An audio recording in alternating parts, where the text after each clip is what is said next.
Your Excellencies, friends, ladies and gentlemen, I am delighted to address you on the occasion of the Nigerian Food Summit.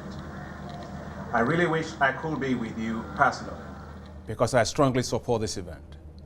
It is the first of such Feed Africa summits at country levels across Africa. I congratulate the organizers of this unique event, which helps to focus on feeding Nigeria. And most importantly, I applaud His Excellency, the Vice President Osinbajo, for personally opening this event. Your support shows that you strongly believe in the youths of Nigeria. Feed Africa is one of the high five priorities of the African Development Bank. Africa has no business importing food. Africa should be a net exporter of food. Agriculture in Africa must move away from being treated as a social sector for managing poverty to a business for creating wealth. Development of agricultural value chains will create market opportunities for hundreds of millions of farmers. Africa imports $35 billion of food annually. Just think about it. That's expected to rise to $110 billion by 2025 if current trend continues. As it does, Africa decimates its rural areas, exports jobs, and erodes incomes of its farmers. Imagine what $35 billion will do if Africa simply feeds itself. It is enough to provide 100% electricity all across Africa. And just imagine what $110 billion in savings in food import will do. It is enough to close all the infrastructure deficit in Africa. So we must think differently. Africa produces 75% of the world's cocoa, but receives only 2% of the $100 billion a year chocolate market. Africa exports simply raw materials. The price of cocoa may decline, but never the price of chocolates. The price of cotton may fall, but never the price of garments and apparels. While coffee farmers may face declining prices, coffee grinders smile all the way to the markets. To transform its rural economies, Africa must embark on agricultural industrialization and add value to all its agricultural commodities. Governments should provide incentives to food and agribusiness companies to locate in rural areas. Staple crop processing zones, which are vast agro-industrial zones enabled with infrastructure, should be developed to support food industry to establish in rural areas. This will reduce the cost of doing business, create huge market pool for farmers, and reduce post-harvest losses.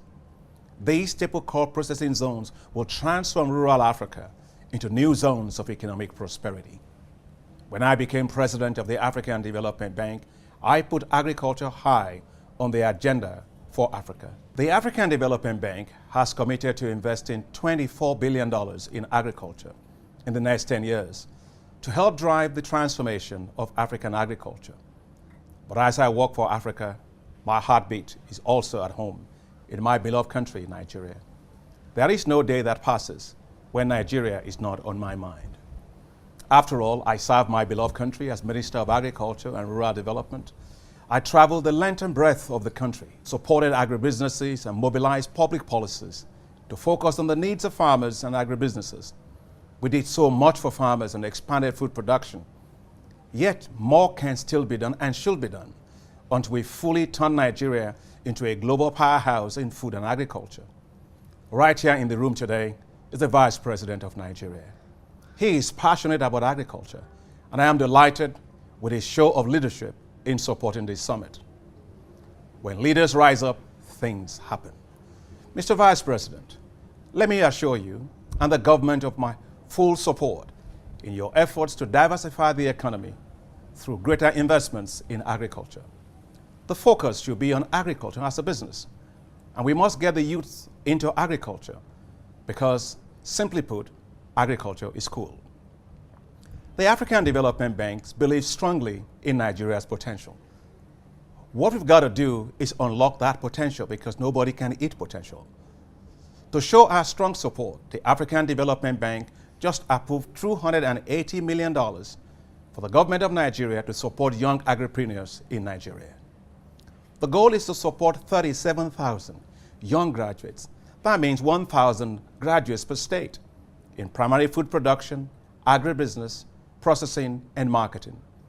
The African Development Bank stood strongly by Nigeria and provided $600 million as budget support to help efforts in macroeconomic stabilization.